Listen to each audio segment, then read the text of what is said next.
제가 비트코인을 알게 된 것은 2017년 봄입니다.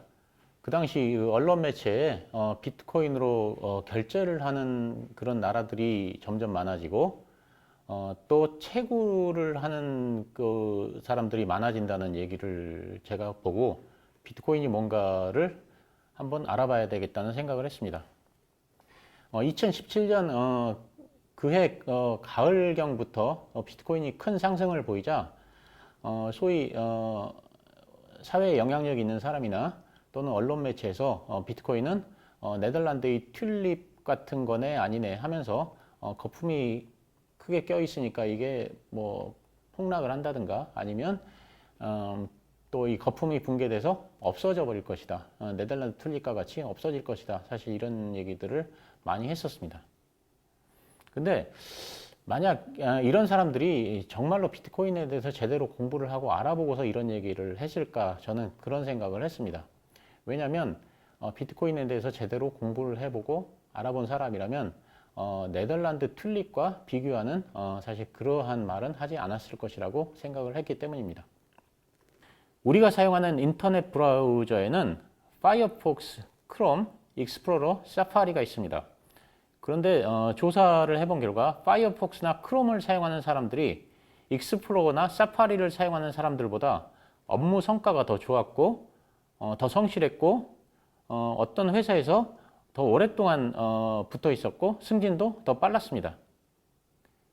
이들이 컴퓨터를 다루는 실력이 비슷했는데도 업무 성과에는 큰 차이가 난 것입니다. 왜 그랬을까요?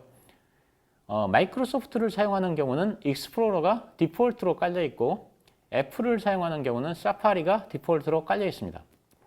즉 파이어폭스나 크롬을 사용하는 사람들은 번거로움을 무릅쓰고 자기가 스스로 다른 브라우저를 다운로드해서 사용해야 합니다. 결국 익스플로러나 사파리 같이 내장된 기능을 아무 생각 없이 그대로 사용하는 사람들과 조금 더 나은 선택을 찾아 파이어폭스나 크롬을 일부러 찾아 다운로드 받아 공부하는 사람들과는 업무 성과에 있어 차이가 나타날 수밖에 없다는 것입니다. 이는 2016년에 애덤 그랜트 와튼 스쿨 교수가 쓴 오리지널스라는 책에 나와 있는 내용입니다. 이 내용이 시사하는 바는 궁금한 점이 있으면 스스로 찾아보고 경험해보고 공부해보는 사람이 사회에서 높은 성취를 이룰 수 있다는 것입니다.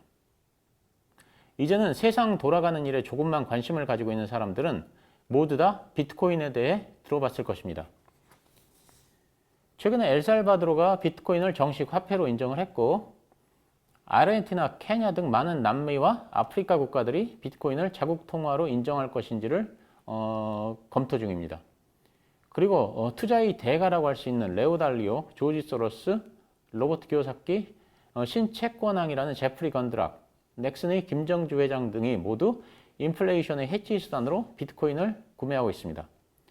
또 스타벅스가 비트코인을 이용한 국제 결제 시스템을 도입하고 앨런 머스크가 비트코인을 테슬라의 결제에 허용하고 트위터의 잭 도시가 비트코인 탈중앙화 거래소를 만들고 페이팔도 비트코인 거래를 지원합니다. 모두 다 세계적인 리딩 기업들입니다. 이 정도가 되면 비트코인에 대해 정식으로 알아보고 공부하는 자세를 갖는 것이 투자자의 자세라고 생각합니다. 하지만 아직도 비트코인에 대해 제대로 공부하거나 알아보지 않은 채로 자신의 편견에 빠져가지고 중앙정부가 비트코인을 화폐로 인정할 리가 없다느니 또는 네덜란드 튤립과 같은 거에서 금방 붕괴해서 없어질 것이라느니 이런 말들을 많이 합니다. 그러면 저는 이런 사람들이 정말로 비트코인에 대해서 공부를 하고 이런 얘기를 하는 것인가 하고 사실 답답할 때가 있는데 다른 한편으로 생각을 해보면 이런 분들이 있기 때문에 제대로 알아보고 공부하고 투자하는 사람들이 돈을 벌 수 있구나 하는 생각을 하게 됩니다. 제가 드리는 말씀은 이렇게 비트코인이 사회적인 관심사가 되면 투자를 하는 사람이라면 비트코인에 대해서 제대로 알아보고 공부를 해야 합니다. 그래서 공부를 한 다음에 본인이 판단하기에 비트코인은 적합한 투자 대상이 아니라고 하면 투자를 안 하면 되는 것이고 이건 투자할 만한 가치가 있다고 생각하면 투자를 하면 되는 것입니다. 그런데 제대로 공부를 해보지도 않고 무슨 네덜란드 튤립이니 아니면 뭐 각국의 중앙은행이 뭐 가만히 두지 않을 것이라느니 사실 이런 얘기를 하는 것은 투자자의 올바른 자세는 아니라고 생각합니다. 현재는 비트코인에 대해서 나름대로 어느 정도 확신을 갖고 있지만 2017년도에 초창기에는 제가 이게 비트코인이 없어지는 거 아닌가 하는 생각을 2번 했던 적이 있습니다. 첫 번째는 비트코인 캐시의 하드포크였습니다. 비트코인은 2017년 8월 1일 하드포크로 인해 비트코인 캐시와 비트코인으로 나눠집니다. 비트코인 캐시 진영의 우지안과 로저버가 비트코인의 처리 속도를 개선하고 수수료를 낮춰야 실생활에 사용할 수 있다고 주장을 한 반면에 비트코인 진영은 나카모토 사토시의 백서를 충실히 따르고 계승할 것을 주장하여 비트코인의 프로토콜 변경에 반대를 했습니다. 그래서 합의를 보지 못해 하드포크를 하게 된 것입니다. 하드포크는 코인이 2개로 쪼개지는 것인데요. 쪼개져서 여러 개로 갈라지는 모양이 포크와 비슷하게 생겼다고 해서 하드포크라고 합니다. 그 이전만 해도 암호화폐는 하드포크에 대한 경험이 사실상 없었다고 할 수 있습니다. 그래서 하드포크 되는 과정에서 비트코인이 사라져버릴 수도 있다는 염려가 시장에 커다란 공포감을 자아냈고 투매를 불러일으켰습니다. 저는 하드포크 과정 중에 기술적인 문제가 발생하면 까닥하다가는 비트코인이 순식간에 사라져버리는 거 아닌가 하는 염려를 했습니다. 하지만 이는 기술적인 문제이기 때문에 기술적인 문제이기 때문에 자산으로서 가치가 없어서 사라지는 것과는 좀 다른 차원의 문제라고 생각합니다. 그때 비트코인의 움직임을 보면 6월 10일주 비트코인은 최대 3,041달러까지 상승을 했지만 하드포크가 시행되기 전인 7월 중하순경에 큰 하락을 했는데 7월 15일주에는 1,836달러까지 하락을 했습니다. 약 40%가 하락하는 큰 폭락이었습니다. 그 후 하드포크가 안전하게 끝났음을 확인한 후 비트코인이 안정을 찾아가게 되었습니다. 2번째는 중국발 규제였습니다. 2017년 9월 1일 중국 정부는 암호화폐의 거래를 전면 금지하고 ICO도 금지한다고 발표했습니다. 거래가 금지되니 중국의 거래소는 당연히 폐쇄가 됩니다. 금년 4월 비트코인 하락의 가장 큰 이유 중 하나가 중국발 규제였는데 사실상 체감하는 정도는 올해보다 2017년이 훨씬 더 심각했습니다. 왜냐하면 그 당시 비트코인은 그야말로 중국이 완전히 지배하고 있다고 해도 과언이 아닙니다. 제가 정확한 숫자는 가지고 있지 않지만 전체 채굴량의 85% 정도가 중국에서 이루어지고 있었고 그래서 중국인들이 비트코인의 대다수를 가지고 있었습니다. 또 암호화폐에 영향을 가진 사람들 중에 중국계가 유별나게 많았습니다. 우지안 그리고 이소래 등이 중국 사람이었고 라이트코인을 만든 찰리 리도 중국계였으며 그 외에도 많이 있습니다. 그리고 이오스, 퀀텀, 네오, 비트코인 캐시 등 그 당시 유명한 알트코인들은 상당수가 중국과 관련이 있었습니다. 즉 비트코인에 대한 중국의 지배력이 절대적으로 높은 시기였습니다. 그런데 중국에서 비트코인을 사실상 금지한다고 하니 그 충격은 가히 메가톤급이었습니다. 그래서 비트코인이 큰 가격 하락을 하게 됩니다. 9월 첫째 주 최대 5,013달러에서 일주일 만에 3,209달러로 하락을 합니다. 무려 36%가 하락을 하게 된 것입니다. 사실 저는 그때 비트코인이 거의 끝난 거 아닌가 하는 생각을 했습니다. 왜냐하면 중국이 비트코인을 지배하고 있는데 지배자가 직접 나서서 그 산업을 버리겠다고 하니까 그런 생각을 할 수밖에 없었던 것입니다. 하지만 다들 아시다시피 비트코인은 이러한 핵폭탄급 악재에도 죽지 않고 다시 살아났습니다. 폭락 후 2에서 3주 정도 지지부진한 조정을 거치다가 10월 7일주부터 본격 상승을 해서 대시세를 뿜어내게 됩니다. 지금 보시는 차트와 같습니다. 즉 이때 10월 7일주부터 12월 말까지가 바로 우리가 경험했던 비트코인의 대시세 상승기입니다. 중국에서 쏟아내는 물량을 미국과 일본에서 다 받아가 버린 것입니다. 그래서 저는 나름 그때 확신을 했습니다. 중국의 물량을 미국을 중심으로 해서 다 받아가는 것을 보고 비트코인이 계속해서 생존을 해나가는데 문제가 없겠다고 판단을 한 것입니다. 그래서 이때부터 장기 투자의 길로 들어서게 되었습니다. 사람들은 비트코인이 내재 가치가 없기 때문에 결국은 거품이고 그래서 거품은 언젠가는 꺼진다는 논리를 펴고 있습니다. 또는 고래들이 비트코인을 독점하고 있기 때문에 어느 순간에 고래들이 물량을 확 풀어버리면 비트코인은 폭락해서 없어져 버릴 수 있겠다. 뭐 이런 논리를 펴니다. 하지만 이렇게 말씀을 하시는 분들은 자산시장의 메커니즘을 제대로 이해하지 못하는 분들입니다. 투자 자산이 높은 가치를 인정받기 위한 몇 가지 조건이 있습니다. 첫째, 내재 가치가 없어야 합니다. 예를 들면 금이나 다이아몬드는 내재 가치가 없습니다. 즉 사실상은 쓰임새가 없다는 말입니다. 그렇기 때문에 내재 가치도 없습니다. 내재 가치가 없기 때문에 높은 가격 형성이 가능한 것입니다. 금이 온스당 100달러가 되어도 이상할 것이 없고 1000달러가 되어도 이상할 것이 없고 10,000달러가 되어도 이상할 것이 없습니다. 그런데 예를 들면 목재 같은 건 어떻습니까? 목재로 책상을 만든다고 했을 때 목재의 내재 가치는 책상의 가격을 넘어서기 어렵습니다. 그래서 목재 가격의 상승에는 한계가 있게 됩니다. 비트코인도 금이나 다이아몬드와 같이 내재 가치가 없습니다. 한 개에 100원이어도 이상할 게 없고 100억 원이어도 이상할 게 없습니다. 그렇기 때문에 큰 상승이 가능한 자산이 될 수 있는 것입니다. 둘째, 해당 자산의 지배자가 있어야 합니다. 다시 한번 금과 다이아몬드의 예를 들겠습니다. 금과 다이아몬드는 모두 생산자와 매장지가 매우 편중되어 있고 둘 다 구소련 지방과 남아프리카가 압도적 지배력을 가집니다. 다이아몬드는 6개 국가가 전 세계 생산량의 90%를 차지하게 되는데 그보다 중요한 점은 남아프리카의 드비어스가 전 세계 다이아몬드의 90%를 차지하면서 가격을 유지해 나가고 있는 것입니다. 러시아에는 1000년분에서 2000년분의 다이아몬드가 매장되어 있어서 이 물량이 체결되어 풀려나가면 다이아몬드의 가격은 대폭락을 할 것인데 생산을 소수가 지배하고 있기 때문에 가격이 유지되고 있습니다. 금 같은 경우도 19세기 이후 남아프리카 공화국에서 전 세계 생산량의 3분의 2를 생산하면서 가격 통제에 성공했기 때문에 값진 자산으로서의 지위를 유지할 수 있는 것입니다. 물론 지금은 중국, 미국, 호주 등에서 금이 많이 생산되지만 아직도 많은 광산이 채굴을 하지 않고 있는 상태입니다.